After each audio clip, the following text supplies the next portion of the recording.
శ్రీ అయోధ్య రామరెడ్డి గారు మీ ముందుకు రావడం జరిగింది. కారణం ఏంటంటే టుడేస్ హాట్ టాపిక్ ఏంటంటే రాజ్యసభ సభ్యులు పార్టీ విడుతున్నారు అనేది పెద్ద ఎత్తున ప్రచారం చేస్తున్నారు. న్యూస్ పేపర్స్లో కానివ్వండి, లేకపోతే టెలివిజన్స్లో కానివ్వండి. మీ అందరికీ ఒక క్లారిటీ ఇవ్వాలని ఈరోజు మేము ముందుకు రావడం జరిగింది.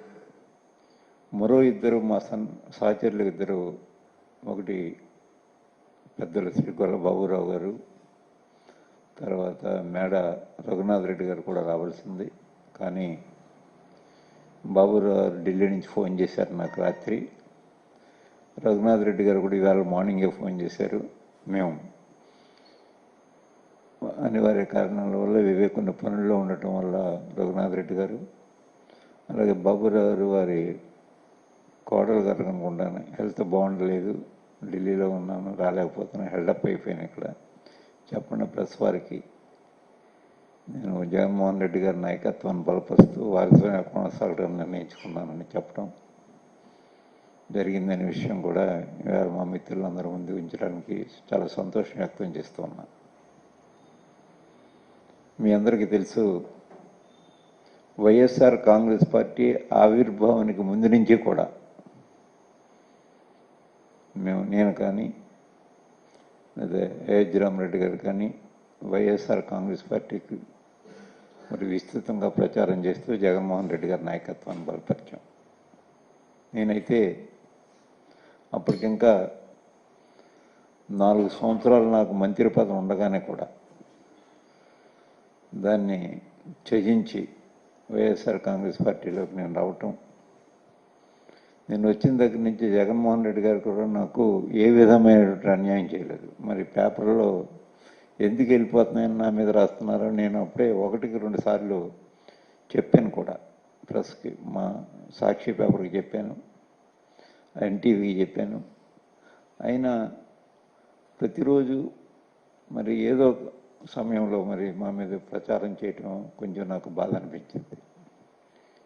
ఎందుచేత బాధ అనిపించింటే ఉన్న క్యాబినెట్ మంత్రి పదవిని విడిచిపెట్టి ఈ పార్టీలోకి వచ్చిన తర్వాత నేను ఎన్నికల్లో ఓటమి చెందినా జగన్మోహన్ రెడ్డి గారు నాకేమి నా ప్రాధాన్యత మాత్రం అది పార్టీలో కానీ లేదా అధికార పదవుల్లో కానీ నాకు ఏమాత్రం కూడా నన్ను తగ్గించలేదు. డిప్యూటీ చీఫ్ మినిస్టర్గా కూడా నాకు నా పదవిని అప్పహేళ చేయటం కూడా జరిగింది ఆయన. మరి అటువంటిప్పుడు నా వ్యక్తిత్వం కూడా మీలో అందరికీ తెలుసు. ఎక్కడ ప్రలోభాలకు లోబడో లేకపోతే ఇంకా మంచి పదవులు ఇస్తామని ఎవరైనా ప్రలోభ పెట్టిన దానికి తల వంచో మరి నీ తత్వం కాదు నాది. నేను రాజకీయాల్లోకి వచ్చినప్పటి నుంచి నాకు మొట్టమొదటగా నాకు హైదరాబాద్లో కూడా పరిచయం పెద్దగా ఎవరితో నాకు పరిచయం లేదు. మా తూర్పుగోదావరి జిల్లాలో ఒక వెటరన్ వెరీ ప్రాంప్ట్ లీడర్ స్వర్గీయ రాయవరం మునసు గారు ఉండేవారు. వారు నన్ను తీసుకెళ్ళి రాజశేఖర రెడ్డి గారికి పరిచయం చేసి, బోసు రాజకీయాల్లో ఉన్నంతకాలం మీ వెంట ఉంటాడు, నేను ఇచ్చిన హామీ అది, మీరు ప్రోత్సహించండి అని రాజశేఖర రెడ్డి గారు చెప్పారు నన్ను. ఆ రోజు నుంచి కూడా నేను రాజశేఖర రెడ్డి గారి నాయకత్వంలోనే ఉన్నాను. కాంగ్రెస్ పార్టీలో ఉన్నప్పుడు కూడా ఏ ఒక్కరోజు, ఇది కొంచెం ఆశ్చర్యమైంది, ఏ ఒక్కరోజు ఏ పార్టీ టికెట్కి పార్టీ అధ్యక్షులు ఎవరున్నా నేను వెళ్ళి ఎప్పుడు అడగలేదు. ఒక రాజశేఖర రెడ్డి గారిని మాత్రమే కలవటం, టికెట్కి దరఖాస్తు ఆఫీసులో ఇచ్చానంటే నువ్వు వెళ్ళిపోయి పని చేసుకో, ఇక్కడ ఎందుకు ఉన్నావు, ఇంకా నేను చూసుకుంటాను నేను చెప్పడం. నేను ఆర్థికంగా స్థితిపడిన కాకపోయినా ఆయనే ఆర్థిక సహాయం చేసి నాకు మరి నన్ను ప్రోత్సహించడం కారణంగానే ఎన్ని రోజులు రాజకీయాల్లో కొనసాగాను నేను. రాజశేఖర రెడ్డి గారి తర్వాత కూడా ఆయన మరణం తర్వాత జగన్మోహన్ రెడ్డి గారి నాయకత్వాన్ని బలపరిచిన వారు కూడా అదేవిధంగా నన్ను ప్రోత్సాహం చేశారు. అంచేత నా మీద కూడా ఎప్పుడు నాకు దైవం తర్వాత దైవం రాజశేఖర రెడ్డి గారిని గానే భావించాను నేను. నాకు నిర్ణయించే కల్పవృక్షం ఎవరంటే వైఎస్ఆర్ కుటుంబం. నేను మొన్న వచ్చిన సాక్షిలో కూడా రిపోర్ట్ అయింది.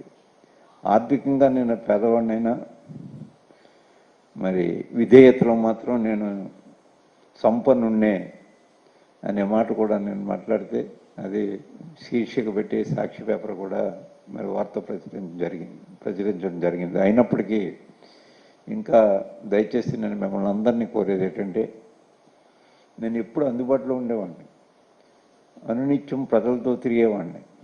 నాకేమీ వ్యాపారాలు లేవు, నాకేమీ వ్యవసాయ భూములు లేవు, నిరంతరం ప్రజలతోటే ఉండేవాడిని. నేను నా మీద ఏమైనా అనుమానం ఉన్నప్పుడు నన్ను డైరెక్ట్గా అడగండి, తప్పులేదు. డైరెక్ట్గా అడిగి ఇలా మీ మీద వార్తలు వస్తున్నాయి, పార్టీలోంచి వెళ్ళిపోతారని వాస్తవం అదంతా నేను చెప్తాను. ఇక్కడ దాచుకోవాల్సిన అవసరం లేదు అని చెప్పి ఏ ఒక్క రాజకీయ నాయకుడికి కానీ ఏ ఒక్క రాజకీయ పార్టీ కన్నా తలవంచవలసినటువంటి అవసరం నాకు అందుకంటే లేదు. నాకు వ్యాపారాల్లో ఏమీ లేనప్పుడు అక్కడ తలవంచవలసిన అవసరం నాకు ఎందుకుంటుంది? వ్యాపారస్తులే తలవాల్సిన అవసరం లేదు, సక్రమమైన వ్యాపారం చేసుకునే వాళ్ళు ఎవరు. అంచేత ఆ పరిస్థితి ఉండదు. ఇది ఈ విధంగా చేస్తే this is nothing but political assassination of a person, of a political leader. దయచేసి అటువంటి వాటిలో కొంచెం మిమ్మల్ని అందరినీ రెండు చేతులు జోడించి ప్రార్థిస్తూ ఉన్నాను. దయచేసి మిమ్మల్ని అందరినీ అటువంటి వార్తలు దయచేసి ఆపించండి అని నేను కోరుతూ ఉన్నాను. ఏం చేస్తున్నాయి, ఒకవేళ వెళ్ళిపోయిలో ఉన్న ఎవరైనా ఉంటే చెప్తారు. నేను వెళ్ళిపోయే వాళ్ళని కూడా ఒకటే ప్రశ్నిస్తూ ఉన్నాను. నేను ఏ రాజకీయ నాయకులైనా ఎవరిని ఎందుకు తయారు చేసుకున్నారో, ఒక లీడర్ని ఎందుకు తయారు చేసుకుంటారు? అన్ని విధాల నాకు అండగా తోడుగా ఉంటారనే కదా ఒక లీడర్ని తయారు చేసుకుంటాడు ఒక నాయకుడు. అటువంటప్పుడు మేము ఆర్థిక స్థితిపరణం కాదు, పార్టీ లీడర్ యొక్క దయాదాక్షిణ్యాలతో, నిజంగా మాట్లాడుతున్న దయాదాక్షిణ్యాలతో మేము పైకి వచ్చిన వాళ్ళు. ఎందుకు విడిచిపెట్టి వెళ్తాం అంటే, విడిచిపెట్టి వెళ్ళడం అంటలేదు, ఒక నైతికత ఉండాలి దేనికైనా. ఒకవేళ మనం పార్టీ విధానాలు నచ్చలేదు వెళ్ళిపోతాం అనుకున్నప్పుడు మళ్ళీ మన ప్లేస్లో పార్టీని ఇంకొకరిని నిలుపుకునేలా ఉంటే తప్పకుండా వెళ్ళిపో. అతను నేను నా యొక్క ఈ కారణం వల్ల వెళ్ళిపోతుందని చెప్పేసి వెళ్ళిపోవచ్చు, తప్పులేదు దానికి, నేను కాదని అన్నాను. కానీ ఇవాళ మాకు వైఎస్ఆర్ కాంగ్రెస్ పార్టీ అటు శాసన మండలిలో కానీ రాజ్యసభలో కానీ మేము రిజైన్ చేసి బయటికి వెళ్ళిపోతే మా స్థానం భర్తీ చేయలేము, కనీసం పోటీ కూడా చేయడానికి మాకు అక్కడ ఓట్లు లేవు. మరి అటువంటి సమయంలో బయటికి వెళ్ళిపోతే అది పార్టీ అధ్యక్షుడిని లేదా పార్టీని వెన్నుపోటు పొడిచినట్టే. మరొకరు మా స్థానంలో మరొకరిని భర్తీ చేయగలిగిన స్థాయిలో పార్టీ ఉన్నప్పుడు మేము బయటికి వెళ్ళిపోయినా పార్టీకి నష్టం లేదు. మరి మేము పార్టీని నష్టపెట్టడానికి కాదు మమ్మల్ని ఎన్నుకుంటా, మమ్మల్ని ప్రజలు ఓట్లు వేయలేదు, మాకు పార్టీ ఓట్లు వేసింది. మా పార్టీలో గెలిచిన శాసనసభ్యులు ఓట్లు వేశారు, లేదా మా పార్టీలో గెలిచిన పెద్దలు మాకు యొక్క మమ్మల్ని కాపాడారు. అటువంటి పార్టీకి రెస్పాన్సిబిలిటీ, మేము పార్టీకి సమాధానం చెప్పాల్సిన బాధ్యత మా మీద ఉంది. అంటే పరోక్షంగా ప్రజలకు కూడా సమాధానం చెప్పాల్సిన బాధ్యత ఉంది. మా ప్లేసు భర్తీ చేయటం వచ్చినప్పుడు ఆ భర్తీ చేసుకునే పరిస్థితిలో లేనప్పుడు అది పార్టీని హత్య చేయటం లాంటిదే, పార్టీ అధ్యక్షుడిని వెన్నుపోటు పడవడం లాంటిదే అది. అందుచేత అంత కృతజ్ఞహీనులు మాత్రం కాదు మేము నేను కానీ అయోధ్య రామరెడ్డి గారు కానీ అంత కృతజ్ఞహీనులు మాత్రం కాదు. మాతో ఉన్న వాళ్ళు ఎవరో ఒకరో ఇద్దరు వెళ్ళిపోయి ఉంటే ఇదొక్క విషయం ఆలోచన చేయాలి. ఇప్పుడు ఎవరినైనా నేను కోరేది ఏంటంటే, మీ స్థానం మళ్ళీ భర్తీ చేయడానికి ఇవాళ ఈ పార్టీకి అవకాశం ఉందా చెప్పండి మీరే. అవకాశం లేదు. అవకాశం లేనప్పుడు మన పార్టీని హత్య చేయడానికి ప్రయత్నం చేయకూడదు, అది నైతికత కాదు. ఇవాళ మనం ఏం మాట్లాడుతూ ఉన్నారంటే, పార్టీ విడిచిపెట్టి వెళ్ళిపోయేటప్పుడు పార్టీని పదవిని కూడా విడిచిపెట్టేసి వెళ్ళిపోతున్నాం కదా అని అడుగుతున్నారు. అది నైతికత అని అంటే మాత్రం నేను అంగీకరించలేను దాన్ని. ఇప్పుడు ఆ ఖాళీని, ఆ పదవిని మరొక పార్టీ సభ్యునితో మేము నామినేట్ చేయగలిగినటువంటి పరిస్థితి పార్టీకి ఉన్నప్పుడు వెళ్ళిపోయినా మా నైతికత అది పార్టీని విడిచిపెట్టి బయటికి వెళ్ళిపోవచ్చు. ఇది కాదు కాబట్టి దాన్ని మరి తీవ్రంగా మాత్రం మేము ఖండిస్తున్నాం. అటువంటివి అది నైతిక అర్హత మాత్రం కాదు, నైతికతకి దీనికి అసలు సంబంధమే లేదు. దయచేసి ఒక్క నిమిషం ఆగి ఆలోచించండి అని పార్టీలోంచి బయటికి వెళ్ళిపోయి వాళ్ళు ఎవరినుంటే వారికి కూడా నేను విజ్ఞప్తి చేస్తూ ఉన్నాను. ముఖ్యంగా మేము ఇవాళ వైఎస్ఆర్ కాంగ్రెస్ పార్టీ కానీ లేకపోతే ఈ దేశంలో సమాజ్వాదీ పార్టీ కానీ డిఎంకే కానీ అన్నాడీఎంకే కానీ లేకపోతే బీజేపీ కానీ ఏ పార్టీ అన్నా అని ఓడిపోయింది మళ్ళీ గెలుస్తాం. జయాపజయాలు అశాశ్వతం మాత్రం కాదు. కేవలం 2 సీట్లే శాసనసభలో ఉండి డిఎంకే అధికారంలోకి రాలేదా, 2 సీట్లే పార్లమెంట్లో ఉండి మరి వేళ దేశాన్ని పరిపాలించట్లేదా బీజేపీ? ఇదేమీ అశాశ్వతం మాత్రం కాదు. మా పరాజయం శాశ్వతం కాదు, ఒకవేళ నెగ్గిన శాశ్వతం కాదు. అలా వస్తుంటే రాజకీయాల్లో జయాపజయాలనేది అత్యంత సహజమైనటువంటి ఓ ప్రక్రియ. ఈ ప్రక్రియ గెలిచినప్పుడు పొంగిపోయి ఓడిపోతే మరి దిగాలు పడిపోవడం రాజకీయ నాయకుల యొక్క లక్షణం కూడా కాదు. స్పోర్టివ్ స్పిరిట్ తోటి ఉండాలి. మేము స్పోర్టివ్ స్పిరిట్ తోటి ఉన్నాం. అంటే దయచేసి మా మీద రాసినటువంటి ఏదో ఊహాగానాలన్నీ కూడా స్వస్తి పథకండి అని మిమ్మల్ని కోరుతూ ఉన్నాను. వైఎస్ఆర్ కాంగ్రెస్ పార్టీ అధ్యక్షులు జగన్మోహన్ రెడ్డి గారి నాయకత్వాన్ని నేనైతే రాజకీయాల్లో ఉన్నంతకాలం వారితోటే ఉంటాను. దాంట్లో ఏ విధమైనటువంటి తేడా లేదు అనే ఒక మాట మరొక్కసారి మీ అందరి ముందు స్పష్టం చేసి చెప్పడానికి మాత్రం వేళ ఉదయం మరి బయలుదేరి మరి విజయవాడ రావడం జరిగింది. మా పార్టీ ఆఫీస్లో చెప్దాం. అక్కడెక్కడ నేను మాట్లాడినా అవి మరి పేపర్లో వచ్చినా కూడా మరి ఇంకా అదే పనిగా ప్రతిరోజు చేస్తున్నారు కాబట్టి దానికి ఒక ఎండ్ పలకాలనే ఉద్దేశంతో ఈరోజు నేను ఇక్కడికి రావడం జరిగింది అనే మాట మరి మీ అందరికీ తెలియజేస్తూ, వైఎస్ఆర్ కాంగ్రెస్ పార్టీ ఈవేళ పరాజయం పొందినంత మాత్రాన అది మేమేమీ దిగులు పట్టలేదు. పరాజయానికి అనేకమైన కారణాలు ఉంటాయి. ఒక కారణమే కాదు, చాలా కారణాలు ఉంటాయి. అన్నీ తర్వాత మళ్ళీ ఎప్పుడైనా ఈవేళ మొట్టమొదటి సబ్జెక్ట్ ఏంటంటే మేము పార్టీని వీడి వెళ్ళటం లేదన్నది మళ్ళీ డైల్యూట్ కాకుండా ఉండకూడదు అని రెండో విషయం నేను మాట్లాడలేదు. ఇక్కడ 100కి 100 పళ్ళు జగన్మోహన్ రెడ్డి గారి నాయకత్వాన్ని బలపరుస్తాం మేము రాజకీయాల్లో ఉన్నంతకాలం అనే మాట మరొక్కసారి తెలియజేస్తూ మరి శ్రీ అయోధ్యరామరెడ్డి గారిని మాట్లాడుతూ కోరుతున్నాను. పాత్రికేయ మిత్రులకి అందరికీ కూడా నమస్కారం చెప్తూ, పెద్దలు సుభాష్ చంద్రబోస్ గారు చెప్పిన విధంగా ఈరోజు మేమిద్దరం ఇక్కడ వైఎస్ఆర్ కాంగ్రెస్ పార్టీ తరఫున రాజ్యసభ సభ్యులుగా మేము కొన్ని విషయాలు క్లారిఫై చేయటం కోసం ఈ ప్రెస్ మీట్ కాల్ఫర్ చేయటం జరిగింది. ముఖ్యంగా మా మీద ఈ మధ్య వస్తున్నటువంటి రూమర్స్, వైఎస్ఆర్ కాంగ్రెస్ పార్టీలో 11 మంది రాజ్యసభ సభ్యులు ఉంటే అందులో 10 మంది వెళ్ళిపోతున్నారు అనేటటువంటి ఒక కథనాన్ని ఒకటి క్రియేట్ చేసి నడుపుతున్నటువంటి ఈ మీడియా సంస్థలు ఏవైతే ఉన్నాయో వాళ్ళు ఒక్కసారి ఆలోచన చేసుకోవాలా. మనందరం కూడాను ఫస్ట్ నేను చెప్పబోయేది ఏంటంటే, మేమందరం కూడాను పార్టీ తరఫులో ఒకళ్ళిద్దరు వాళ్ళ ఆలోచనలు ఏదైనా మారినా అవి ఆల్రెడీ ఆ రిఫ్లెక్షన్స్ చూసాం. కానీ మిగతా మేమందరం కూడాను ఒకటే మాట మీద ఉన్నాం. పార్టీ అధినాయకుడికి ఆలోచనలతోటి మేము ఇదే పార్టీలో కంటిన్యూ చేసుకుంటూ, ప్రజలు మమ్మల్ని ఎందుకైతే అక్కడికి పంపించారో, పార్టీ మమ్మల్ని ఏ విధంగా రిప్రజెంటేషన్ చేయముందో ఆ బాధ్యతలను నిర్వర్తించే దాంట్లో తప్పనిసరిగా మేము వైఎస్ఆర్ కాంగ్రెస్ పార్టీతోటే ప్రయాణం చేస్తామని చెప్పి తెలియజేస్తున్నాం ఫస్ట్.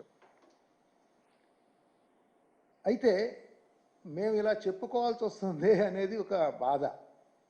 ప్రతి మనిషికి కానీ ప్రతి పార్టీకి కానీ ఒక వ్యక్తిత్వం, ఒక పరపతి ఉంటుంది. ఇప్పుడు అందులో అందరం ఒకే రకంగా ఉండం, ఒక్కొక్కళ్ళు ఒక్కొక్క ఆలోచనలో ఉంటాయి. కానీ మెయిన్ ముఖ్యంగా ఏంటంటే నేను చూస్తున్నాను ఈ మధ్య రాజకీయం నడపటం అనేది ఎంతో కష్టమైన పని. ఒక పార్టీ అధ్యక్షుడు, అందులో పార్టీలో ముఖ్య నాయకులు, తర్వాత కేడరు, కార్యకర్తలు అంతా కూడాను ఇదంతా కలిపి వాళ్ళందరినీ ఒక పద్ధతిగా తీసుకురావడం చాలా కష్టమైన పని. అయితే ఈ పార్టీలని నడిపేది ఎందుకు నడుపుకుంటున్నాం మనం? మీరు చూస్తే ఫస్ట్ మనకి అన్నిటికి కూడా దేశం కదా, మనకు అందరికి కూడా ప్రధానం. మన దేశం గొప్పగా ఉండాలి. మన దేశం గొప్పగా ఉండాలంటే ఆ దేశాన్ని నడిపించుకోవడానికి మనకి ప్రజాస్వామ్యం అనేటటువంటి ఒక వ్యవస్థను ఏర్పాటు చేసుకున్నాం. ఆ వ్యవస్థ పటిష్టంగా ఉండాలి అని అంటే మంచి రాజకీయ పార్టీలు ఉండాలి. ఆ మంచి రాజకీయ పార్టీల్లో మంచి రాజకీయవేత్తలు ఉండాలి. వాళ్ళు కొన్ని బేసిక్ వాల్యూస్, కొంత విజను, అలాగే కొంత కేపబిలిటీ, వాటిని డెవలప్ చేసుకోవాలి పర్సనల్గా కూడా. అప్పుడే ఏమవుతుందంటే మన వ్యవస్థ ఒక గట్టిగా తయారవుతుంది. ఎందుకు తయారవ్వాలి? ప్రజాస్వామ్యం అనేది మీరు చూస్తే ఒక మెచ్యూర్డ్, ఒక పరిపక్వత కలిగినటువంటి వ్యవస్థలో చాలా గొప్పగా రిజల్ట్స్ తీసుకొస్తుంది. కానీ మనమేమంటే మనం ఎమర్జింగ్ ఎకానమీ, మనం డెవలప్ అవుతున్నటువంటి ఎకానమీ. ఇలాంటి సిచ్యువేషన్లో నేను చూసినప్పుడు కొంత అందరం కూడాను కొంచెం నేర్చుకుంటా, ఏదైనా చిన్న చిన్న తప్పులు ఉన్న వాటిని సర్దుకుంటా వెళ్ళేటటువంటి ఒక వ్యవస్థని సృష్టించుకోవాలి. అది రాజకీయ నాయకులైనా కానివ్వండి, అధికారులైనా అవనివ్వండి, మీడియా వారైనా అవనివ్వండి, అలాగే జ్యుడిషియరీ వ్యవస్థ అయినా అవనివ్వండి, అలాగే పారిశ్రామికవేత్తలు, బిజినెస్ మ్యాన్ కానివ్వండి, కామన్ పబ్లిక్ కానివ్వండి. సో మనము అందరం కూడాను వాళ్ళ రోల్స్లో వాళ్ళని పటిష్టంగా మనం గొప్పగా తయారు చేసుకుంటే రాజకీయం దాన్నంతటినీ, ఆ వ్యవస్థని గట్టిగా అడ్మినిస్టర్ చేసే విధంగా ముందుకు తీసుకెళ్తుంది. ఆ రాజకీయ పార్టీలు గట్టిగా ఉంటే ప్రజాస్వామ్య వ్యవస్థ గట్టిగా ఉంటుంది. ఆ వ్యవస్థ గట్టిగా ఉంటే దేశం గట్టిగా అవుతుంది. సో ఇందులో అందరం కూడా వాళ్ళకి ఇప్పుడు మీడియా వాళ్ళకి కూడా వాళ్ళ ప్రాబ్లమ్స్ వాళ్ళకు ఉన్నాయి. ఇప్పుడు నేను అటువైపు నుంచి కూడా ఆలోచిస్తున్నాను. నేను యాక్చువల్గా ఓన్లీ రాజకీయ నాయకుల నుంచే అంటలా. ఫస్ట్ రాజకీయ నాయకులకు నేను మా వరకు మాకు చూసుకుంటే ఖచ్చితంగా ఇది ఒక బాధ్యత అనేది అని తెలుసుకొని బాధ్యతగా మనం వస్తున్నటువంటి తీసుకుంటున్న ఒక పొజిషను బాధ్యతతో కూడినది, కష్టతరమైనది, ఖర్చుతో కూడుకున్నది, త్యాగంతో కూడుకున్నది అనేది ముందు మనం అందరం కూడా రాజకీయాల్లో ఉన్నటువంటి ప్రతి నాయకుడు తెలుసుకోవాల్సినటువంటి పరిస్థితి ఉంది. లేకపోతే ఏమవుతుంది, అందరం ఎవరికోళ్ళం మన సెల్ఫిష్ గెయిన్స్ కోసము ఆర్ మన యొక్క పర్సనల్ ప్రాబ్లమ్స్ని అడ్రస్ చేసుకోవటం రాజకీయాల్లోకి వస్తున్నామా అనేది చూసుకోవాల్సిన పరిస్థితి ఉంది. నేను నా దగ్గరికి వచ్చే వాళ్ళు చాలామందికి చెప్తాను, నేను అరే నాయన, ఫస్ట్ ఆఫ్ ఆల్ నువ్వు ఒక పదవి కోరుకుంటున్నావు అని అంటే ముందు నువ్వు, నీ కుటుంబం, నువ్వు, నీ భార్య, నీ పిల్లలు, నీ తల్లిదండ్రులు, ఆ వ్యవస్థ గట్టి చేసుకో. అలాగే నువ్వు నీ సంపాదన, ఉద్యోగం, వ్యాపారమో, వ్యవసాయమో, ఏదో ఒకటి నీ సంపాదన జాగ్రత్త చేసుకో. తర్వాత నువ్వు, నీ సమాజం, నువ్వు, నీ స్నేహితులు, నీ బంధువులు, వాటినన్నిటిని చక్కగా చేసుకో. అప్పుడు ఇంకా నీకు ఎక్స్ట్రా టైం ఉంటే సమాజం కోసం పనిచేయి. అంతేగాని దీన్ని ఒక సంపాదించుకునే వ్యవస్థగానో, నాకు గౌరవం రాజకీయాల్లో నుంచి రావాలి అనేది దాన్ని ఒక పొజిషన్ గాను తీసుకొని వస్తే చాలా ఇబ్బందులు, ఎక్స్పెక్టేషన్స్లోనే ప్రాబ్లం అవుతున్నాం మనం. తప్పనిసరిగా నా మీడియా మిత్రులకు నేను చెప్పేది ఏంటంటే, మీరు కమ్యూనికేట్ చేయాల్సినటువంటి పరిస్థితి ఉంది సిస్టంలో. రాజకీయ నాయకులు ఎవరన్నా నడపడండి, పార్టీ నడపడం చాలా కష్టం ఉంది, ఎన్నో ఇబ్బందుల్లో ఉన్నారు. ఎందుకంటే ఎక్స్పెక్టేషన్స్ వస్తున్నటువంటి క్యాడర్ లీడర్షిప్ని అంతా కూడాను వాళ్ళకి ఒక ఎడ్యుకేట్ చేయాలి. వాళ్ళకి ఎడ్యుకేషన్తో పాటు వాళ్ళ స్కిల్స్ కూడా పెంచాలి, వాళ్ళ నేర్పరితనాలు పెంచాలి. దానికి చాలా ట్రైనింగ్ ప్రోగ్రామ్స్, అదే వెనకటి రోజుల్లో మనం చూస్తే కమ్యూనిస్టులు ఇట్లాంటి వాళ్ళు ఎట్లా ఉండేవాళ్ళు అంటే ఒక ఫోకస్, ఒక అప్రోచ్ మీద వాళ్ళు వచ్చేవాళ్ళు. సో ఇప్పుడు మనం వస్తున్నటువంటి వ్యవస్థ మారినప్పుడు మనం వీటన్నిటి సరైన విధంగా రాజకీయ నాయకులు వాళ్ళ ఎక్స్పెక్టేషన్స్ తీసుకొచ్చుకోవాలి. అలాగే చేసే ప్రాసెస్లో కూడా అందరూ అన్నీ కరెక్ట్ చేయలేరు కదా. ఇప్పుడు పార్టీలో అన్నీ ఇప్పుడు నేను అనుకున్నట్టుగానే అన్నీ అవ్వాలి అనే దానికి ఉండదు. ఇది ఏంటంటే కొంచెం కలిసిమెలిసి ఇబ్బందులు కష్టాలు ఓర్చుకొని అందరం కలవడికతోటి నడవాల్సినటువంటి వ్యవస్థ రాజకీయం. సో ఇది మిస్ అయిపోయిన తర్వాత ఏమవుతుందంటే అందరూ కూడాను వాళ్ళ పర్సనల్ ప్రాబ్లమ్స్ వచ్చేసేసి వాటిని పొలిటికల్గా రిఫ్లెక్షన్స్ తీసుకొని దానివల్ల పార్టీలని మనము డైల్యూట్ చేసుకుంటున్నాం. అది ఏ పార్టీ అయినా అవనండి, అది వైసీపీ అవనండి, టీడీపీ అవనండి, బీజేపీ అవనండి, కాంగ్రెస్ అవనండి, ఎవరైనా అవనండి. సో కాబట్టి దీన్ని మనము తీసుకెళ్లాల్సింది, ఎడ్యుకేట్ చేయాల్సిన విధానం తప్పనిసరిగా పాత్రికేయ మిత్రుల మీద, అలాగే మనందరి మీద అంతా, మన సొసైటీ అంతా ఉండాలి, అందరి మీద ఉందని చెప్పి నేను తెలియజేస్తా ఉన్నాను. మా వరకు మాకు నేను పర్సనల్గా వీటన్నిటిని ఆలోచించిన తర్వాత నేను రాజకీయంలోకి రావడం జరిగింది. నాకు తెలిసి ఇబ్బందులు చాలా కష్టాలు ఉంటాయని.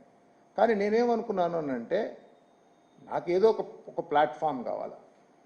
జగన్మోహన్ రెడ్డి గారి ప్లాట్ఫామ్ నేనేమనుకున్నానంటే ఆయన దగ్గర నుంచి నేను మానిటర్ చేసినప్పుడు ఆయన సామాన్యుడి గురించి ఆలోచిస్తున్నాడు. మొట్టమొదటి నుంచి కూడా ఫోకస్ అంతా ఆయన సామాన్యుడి గురించి ఫోకస్ ఉంది. ఆ పార్టీల ఆలోచనలు కూడా అన్నీ కూడాను ఎవరైతే కష్టాలు ఇబ్బందులు నష్టాల్లో ఉన్నారో, ఎవరికైతే సాయం అవసరం అవుతుందో వాళ్ళకి అండగా నేను ఉంటున్నాను అనేటటువంటి ఒక ఆలోచన విధానాన్ని ఆయన తీసుకొచ్చినట్టుగా నాకు కనిపించింది ఆ రోజుల్లోనే.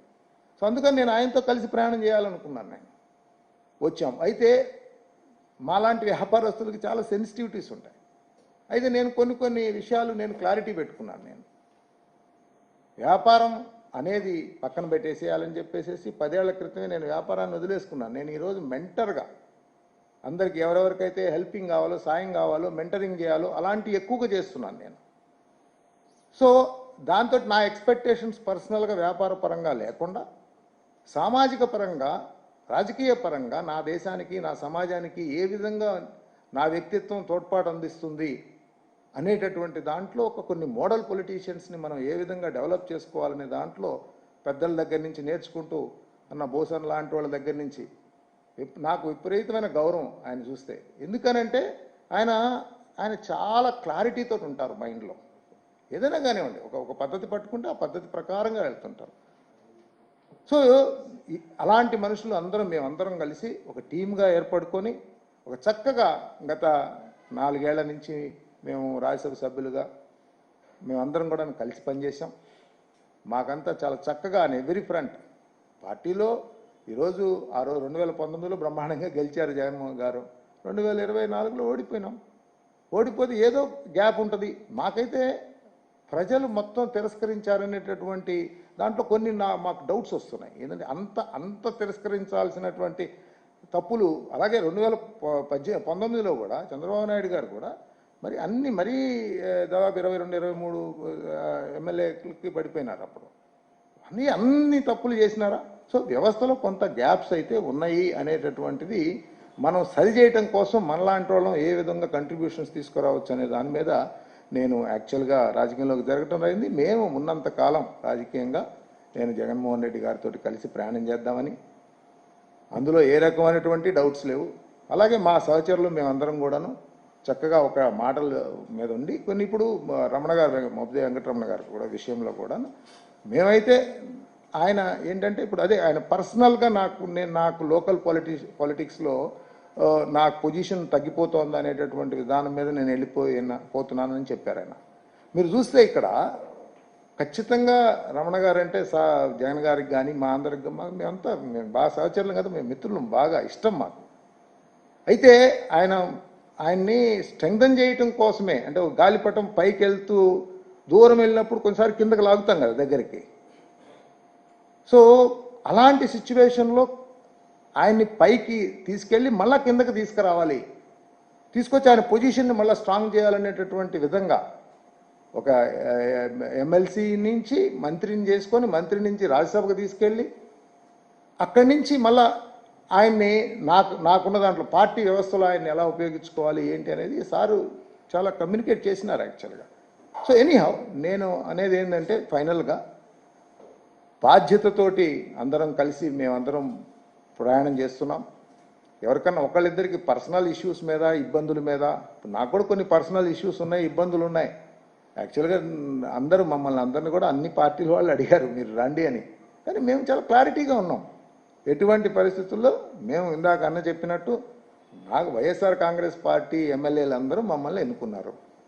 ఆ ఎమ్మెల్యేలని గెలిపించింది ఆ రోజు ఆంధ్ర రాష్ట్ర ప్రజలు. మేము ఆ ప్రజలకి ఆ ఎమ్మెల్యేలు ఎవరైతే గెలిపించారో వాళ్ళకి ఆ పార్టీ ఏదైతే ఉందో ఆ పార్టీ నాయకత్వం ఏదైతే ఉందో వాళ్ళకి మేము జవాబుదారీగా ఉండాలి. ఆ బాధ్యత మా మీద ఉంది. దాంట్లో ఆ బాధ్యత నుంచి మాత్రం మేము ఎప్పుడు కూడాను డైల్యూట్ చేసుకునే విధంగా వెళ్ళాం. మాకు పర్సనల్ ప్రాబ్లమ్స్ ఉన్నాయి, కానీ ఆ ప్రాబ్లమ్స్కి రాజకీయాలకి మేము డైల్యూట్ చేస్తే దానికి చేయకూడదు. వాటిని చేస్తే ఏమవుతుందంటే వ్యవస్థ బలహీనం అయిపోతుంది. గట్టి పొలిటికల్ నాయకులు లేకపోతే, విలువలతో ఉండేటటువంటి పొలిటికల్ నాయకులు లేకపోతే అలా ఒక మంచి పార్టీ తయారు కాదు. ఆ పార్టీ తయారు కాకపోతే ప్రజాస్వామ్యానికే ముప్పు. ఆ ప్రజాస్వామ్యానికి ముప్పు వస్తే దేశానికి ముప్పు. కాబట్టి ఏ పార్టీ వాళ్ళు కూడాను ఇలాంటి ఈ డిఫెక్షన్స్ని ఎంకరేజ్ చేయొద్దు అని చెప్పి కూడాను నేను కోరుకుంటా ఉన్నాను. ఎందుకంటే లాంగ్ టర్మ్ అందరికీ కూడా ఈ దేశం ఇంత గొప్ప దేశం మంది. అసలు యాక్చువల్లీ నాకు వేరే దేశాలు చాలా నేను వెళ్ళి చూసి వస్తూ ఉంటాను, నేను చూస్తూ ఉంటాను, చెప్తాను కదా. మనం ఎంతో అదృష్టవంతులు ఈ దేశంలో మనం పుట్టడం కానివ్వండి, మన ప్రస్థానం ఇక్కడ ఉండటం కానివ్వండి. సో కాబట్టి నాకు చాలా గర్వంగా ఉంటుంది. సో అలాంటి సిచ్యువేషన్లో మనం వీటన్నిటిని మన తరాలు, నెక్స్ట్ తరాలు, మన పిల్లలకి వాళ్ళ పిల్లలకి అందించే విధానంలో మన యొక్క విఘ్నత, మన యొక్క ఆలోచన విధానము, మన యొక్క ప్రవర్తన చాలా ఇన్ఫ్లుయెన్స్ చేస్తుందని చెప్పేసి నేను తెలియజేస్తూ, మెయిన్గా మీడియాలో 2-3 రాశారు మా మీద. వాళ్ళకి ఒకటే ఇందాక అన్నట్టు ఒక్కసారి మీరు రిఫ్లెక్ట్ చేయండి దయచేసి. అట్లా ఇప్పుడు మేము క్రియేట్ చేసుకుంటున్నటువంటి వ్యక్తిత్వాన్ని హననం చేయొద్దు. ఎందుకంటే ఇప్పుడు ప్రెజర్స్ లేవా, ఎందుకు అది మీకు ఇబ్బందులు ఉన్నాయి. ఇప్పుడు అదే చెప్తున్నాను, మీ రేటింగ్ కావాలి, మీ సర్వైవల్స్ చూసుకోవాలి, ఇబ్బందులు ఉంటాయి. కానీ you select though sort of items ఎక్కడైతే మీకు ఆ యొక్క మీ బిజినెస్ సపోర్ట్స్ ఏం కావాలో అవి చేసుకోండి. కానీ ఇండివిజువల్ పర్సనాలిటీని ఇవన్నీ చేసుకుంటా పోతే ఈవెంచువల్గా వ్యవస్థని మనం దెబ్బతీసిన వాళ్ళం అవుతాం. కాబట్టి ఇలాంటి రాతలు మానుకోవాలని చెప్పేసి, ఇలాంటి ఆలోచన విధానాలకు స్వచ్ఛ చెప్పాలని చెప్పేసి కోరుకుంటూ మీ అందరికీ ఈరోజు నమస్కారం చెప్తూ సెలవు తీసుకుంటా ఉన్నాను. Thank you.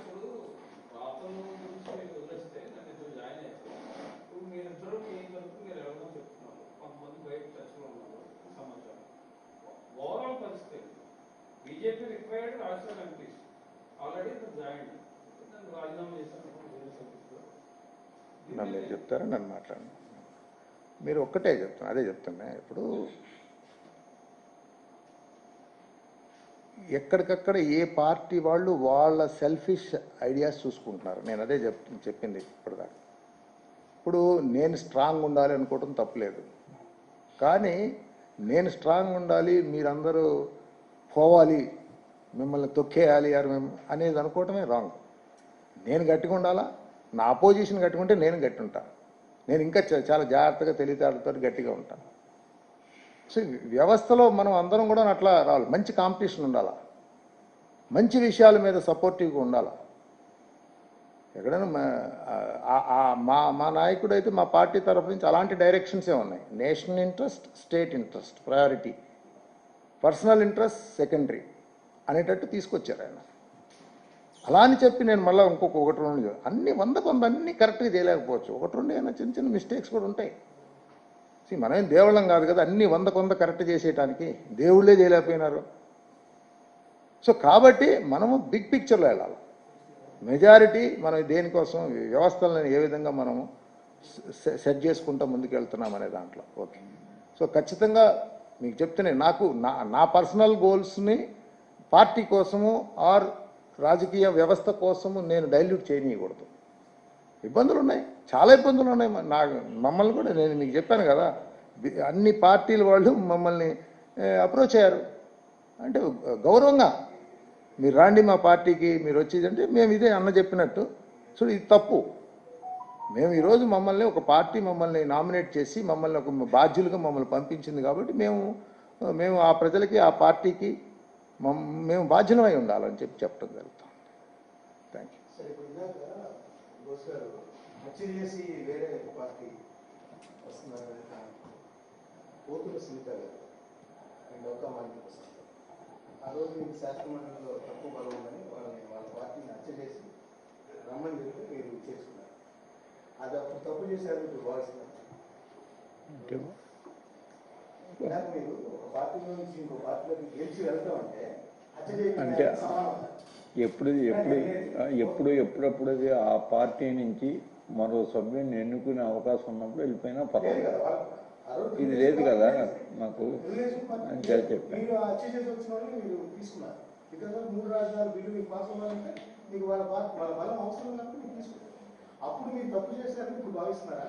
అంటే నా వరకు చెప్పాను నేను. అది నా వరకు అటువంటి పని చేస్తే హత్య చేసినట్లుగానే భావిస్తాను నేను. అంటే మీరు పార్టీ ఆరిజిన్ అంటే పార్టీ ఫస్ట్ నుంచి ఉన్నారు కాబట్టి మీకు హక్కు ఉండదు. ఈ పార్టీ ఇలా రూపొందాలి, ఇంత స్ట్రాంగ్ గా ఉండాలి,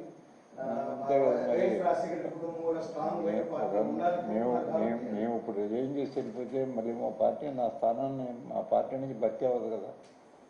భర్తీ చేసుకోలేని పరిస్థితిలో ఉన్నాం. అప్పుడు పార్టీ ఉంది, అది లేకుండా అనుకుంటున్నాను. చంద్రబాబు గారు కూడా రాజీనామా చేసి వస్తే తీసుకుంటా ఉన్నాడు ఆయన. First point. నెక్స్ట్ ఎందుకు తీసుకుంటున్నారు మీరు ఎక్సెస్ ఉన్నారు కదా 164 మెంబర్స్ స్టేజ్ బట్టి. ఒక భూతం రాష్ట్రంలో ఉంది, ఆ భూతాన్ని నాశనం చేయడం కోసమే నేను తీసుకుంటున్నాను అనేది ఆయన రిప్లై. ఆయన్ని కూడా భూతంగానే పరిగణించి లాస్ట్ ఎలక్షన్లో ఓడించారు కదా ప్రజలు. అప్పుడు ఆయన కూడా భూతమేనా? ఓడిపోయిన వాళ్ళ భూతం అనుకుంటే ఎట్లాగా? ఆయన కూడా భూతంగానే భావించి ఓడించారు కదా. అంటే రాజకీయాల్లో ఉన్న వాళ్ళందరూ భూతాలు అయితే ఇప్పుడు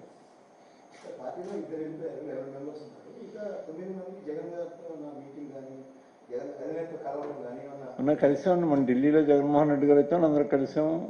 ఆ యాజిటేషన్లో అందరం పాల్గొన్నాం, ఇంక్లూడింగ్ మీ మోపిదేవి వెంకటరమణ గారు అందరం.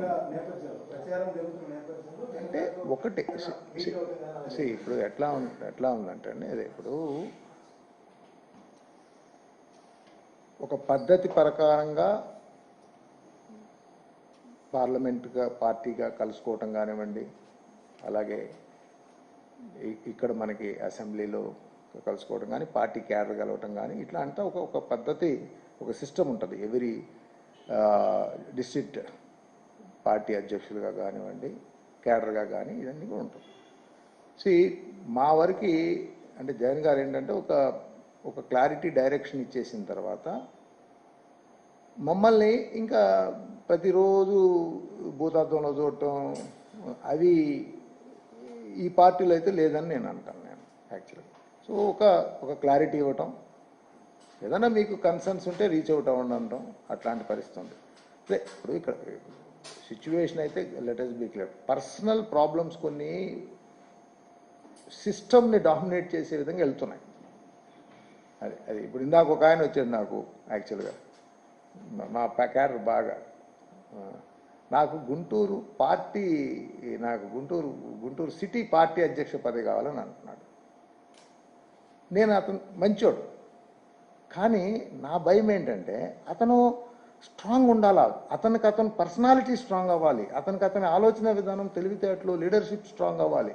ఇందాక నేను చెప్పాను కదా, ఖర్చులు ఉంటాయి, పార్టీ నడుపుకోవాలి. అలాగే పొద్దున్న లేచిన కాడ నుంచి అందరికి అందుబాటులో ఉండాలి. అంటే సమయం పిల్లలతో కూడా సమయం ఇవ్వలేనటువంటి సిచ్యువేషన్స్, ఇవన్నీ ఎక్స్పెక్టేషన్ కాకుండా ప్రతి ఒక్కళ్ళం ఏమంటే మన తాహతుకు మించి మనం పరిధి కోరుకుంటున్నాం, పొజిషన్ కోరుకుంటున్నాం. సో ఇది ఎలా అంటే ముందు మనల్ని మనం ఎడ్యుకేట్ చేయాల్సినటువంటి అవసరం ఉందని చెప్తా ఉన్నాను నేను. సో అక్కడికి వచ్చినప్పుడు ఏమవుతుందంటే ఇంకా ఆ మెచ్యూరిటీ తెచ్చుకున్నాం అనుకో, అరే నా పరిధి ఇదే లేరా భయ్, నేను ఇందులోనే ఉంటాననేటటువంటి ఇది వస్తుంది. సో అట్లా